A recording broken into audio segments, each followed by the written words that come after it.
ಅದೇ skin problem sir. ಮೊದಲು ನಾನು ಹೋಟ್ಲುಗಳಲ್ಲಿ ಕೆಲಸ ಮಾಡ್ತಾಯಿದ್ದೆ, ಕ್ಲೀನರ್ ಕೆಲಸ. ಅದೇ ಪ್ಲೇಟ್ ಹತ್ತೋದು, ಗ್ಲಾಸ್ ಹತ್ತೋದು, ಇದೇ ಕೆಲಸ ಮಾಡ್ತಾಯಿದ್ದೆ ಸರ್. ಅಲ್ಲೆಲ್ಲ ಈ ಥರ ಐತೆ ಅಂದ್ಬಿಟ್ಟು ಗಿರಾಕಿಗಳು ಬರಲ್ಲಪ್ಪ ಅಂತ ಹೇಳ್ಬಿಟ್ಟು ಸೂಕ್ಷ್ಮದಲ್ಲಿ ಹೇಳಿ ಕಳಿಸ್ಬಿಟ್ರು. ಎಲ್ಲೋ ಕೆಲಸ ಕೇಳಿದೆ, ಎಲ್ಲೂ ಸಿಕ್ಕಲಿಲ್ಲ. 4 ತಿಂಗಳು ಮನೇಲಿದ್ದೆ. ಹೆಂಡತಿ ನನ್ನ ನೋಡೋಕ್ಕೆ ಅಸಹ್ಯ ಪಟ್ಕೊಬಿಟ್ಲು. ಇನ್ನು ಮಕ್ಕಳಂತೂ ಇದ್ದಿದ್ದು ಅವ್ರು ಮದುವೆ ಮಾಡ್ಕೊಂಡು ಅವ್ರು ಹೊಂಟೋಗ್ಬಿಟ್ರು. ಸರಿ ಏನು ಮಾಡೋದು ಅಂತ ಒದ್ದಾಡ್ತಾ ಇದ್ದಾಗ ಏನಕ್ಕೋ ಹಿಂಗೆ ಮೆಜೆಸ್ಟಿಕ್ಕಿಗೆ ಬಂದೆ. ಅಲ್ಲಿ ಯೋಗೇಶ್ ಅವ್ರದ್ದು ಆಶ್ರಮ ಐತೆ, ನೆಲಮಂಗಲ ಹತ್ರ ಹೋಗು ಅಂತ ಹೇಳಿದ್ರು. ನೆಲಮಂಗಲ ಹೋದ್ರೆ ಹೆಂಗೆ ಗೊತ್ತಾಗುತ್ತೆ ನನಗೆ ಅಂತ ಅಲ್ಲಿ ಹೋಗಿ ಕೇಳೋಗಯ್ಯ ಅಂದರು. ಆಮೇಲೆ ಯಾರೋ ಬಸ್ ನಂಬರ್ ಹೇಳಿ ಹತ್ಕೊಂಡು ಬಂದೆ. ಇಲ್ಲಿ ಕೇಳಿದೆ, ಯಾರು ಆಟೋದವ್ರು ತಂದು ಸೇರಿಸಿದ್ರು ಸರ್.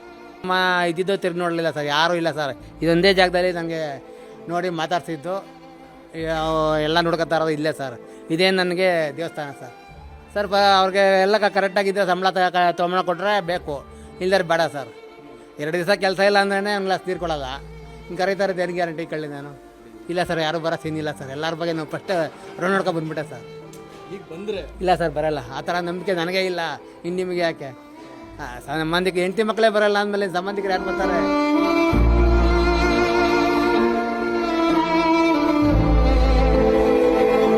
ಮದುವೆಯಾಗಿ 30 ವರ್ಷ ಆಯ್ತು ಸರ್. ಮಕ್ಕಳೆಲ್ಲ ಕೆಲಸದಲ್ಲಿದ್ದಾರೆ ಸರ್. ಅವ್ರು ಯಾರೋ ಮಾತಾಡ್ಸೋದು 4-5 ವರ್ಷ ಆಗೋಯ್ತಲ್ಲ ಸರ್. ಹೆಂಡತಿ ಮಾತಾಡ್ತೀವಿ, ಹೆಂಡತಿ ಬೇರೆ ಹೇಳ್ಬೇಕಾದ್ರೆ ಅರ್ಥ ಆಯ್ತರಾ? ಹಂಗಿರ್ಬೇಕಾದ್ರೆ ನಾನೇನಕ್ಕೆ ಈ ಕಾಯಿಲೆ ಬಂದಮೇಲೆ ಹೆಂಡತಿ ಬೇರೆ ಕಡೆ ಇದಾಗೋಯ್ತು.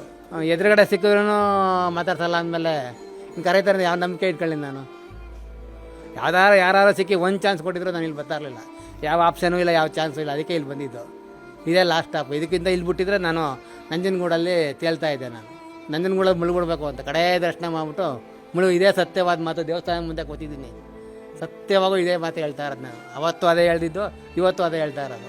ಅಷ್ಟೊತ್ತಿಗೆ ಯಾವಾಗ ಮುಳುಗ್ಬಿಟ್ಟು ಒದ್ದಾಡ್ಬೇಕಾಗದು ಅಷ್ಟೇ. ಇನ್ನೇನಿಲ್ಲ, ಅಲ್ಲಿ ಯಾವ ಆಪ್ಷನೂ ಇಲ್ಲ. ಎಲ್ಲರೂ ಸುತ್ತಾಕ್ಬಿಟ್ಟೆ ನಾನೇ. ಯಾವ ಆಪ್ಷನೂ ಇಲ್ಲ, ಯಾವ ದಾರಿನೂ ಇಲ್ಲ. ಕಡೆಗೆ ಇದೊಂದೇ ದಾರಿ, ಜಾಗ ಸಿಕ್ಕಿದ್ದು. ಎಲ್ಲರೂ ನನ್ನ ಮಾತಾಡ್ಸೋಕ್ಕೆ ಅಸಹಾಯ ಪಟ್ಕೊಂಡವರು. ಬಂದಿದ್ದ ತಕ್ಷಣ ಕೈ ಹಿಡಿದು ಕರ್ಕೊಂಡವ್ರು ಇವರೊಬ್ಬರೇ ಸ್ವಾಮಿ. ಎಲ್ಲರೂ ಅಸಹಾಯ ಪಟ್ಕೊಂಡ್ರು ಸ್ವಾಮಿ.